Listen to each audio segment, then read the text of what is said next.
Welcome to Timeless Tales. कहीं दूर एक अजीम अलशान बादशाहत में 7 बहादुर शहजादे अपनी चमकती हुई ज़रा बख्तर पहने खड़े थे, सूरज की रोशनी में चमकते हुए।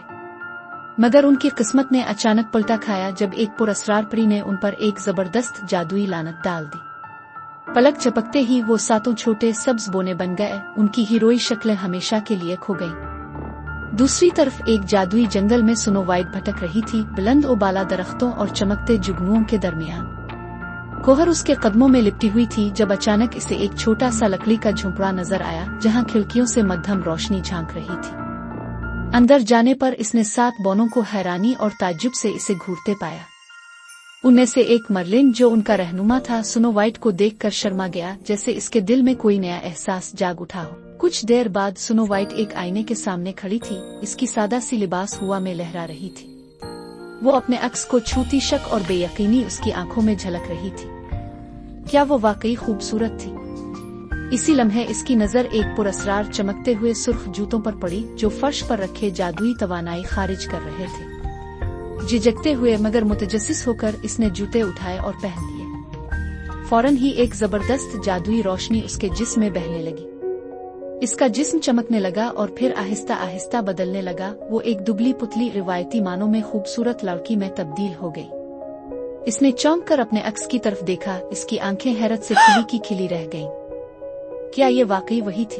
इससे पहले कि वो अपनी तब्दीली को समझ पाती, सुकून टूट गया। मलिका रेजिना के लकड़ी के सिपाही, जिनकी सुर्ख आंखें खौफनाक तरीके से चमक रही थीं, जंगल में धावा बोल चुके थे। स्नो वाइट और बोने भागने लगे, उनके कदम जमीन पर जोर से पड़ रहे थे। सिपाही बेरहमी से उनका ताकुब कर रहे थे, उनके तेज धार हथियार चांदनी में चमक रहे थे। लड़ने के अलावा कोई रास्ता न था, लिहाजा बोने फौरन हरकत में आ गए। उन्होंने अपनी मुनफरिद सलाहियतों का इस्तेमाल करते हुए बेरहम दुश्मनों का मुकाबला किया। जंगल जादुई रोशनी और चमकदार चिंगारियों से भर गया, तलवारें टकराईं और जादुई मंतर फिजा में गूंजने लगे। हर बोने ने बहादुरी से जंग लड़ी, दुश्मनों के बेपनाह हमलों को रोकने के लिए अपनी पूरी ताकत लगा दी। एक शदीद जंग के बाद वो आखिरकार फरार होने में कामयाब हो गए। स्नो वाइट और मर्लिन एक पहाड़ी चोटी पर खड़े थे, जहां सूरज तुलू हो रहा था। सुनहरी रोशनी उन पर पड़ रही थी और पहली बार मर्लिन ने स्नो वाइट को हकीकत में देखा, सिर्फ इसकी जाहिरी शक्ल नहीं बल्कि इसके दिल की खूबसूरती भी। वो गर्मजोशी से मुस्कुराया, ये जानते हुए कि इसकी खूबसूरती कभी जादुई जूतों की मरहून मिन्नत नहीं थी। लेकिन खतरा अभी टला नहीं था। महल में मलिका रेजिना का भेस टूट गया। इसकी असल शक्ल एक झुर्रियों से भरी, गुस्से से भरी चुड़ैल जाहिर हो गई और वो गुस्से में चीखने लगी। इसके तमाम शैतानी मंसूबे नाकाम हो चुके थे। दूसरी तरफ स्नो वाइट तन्हा बैठी थी, इसके हाथों में वो सुर्ख जूते थे।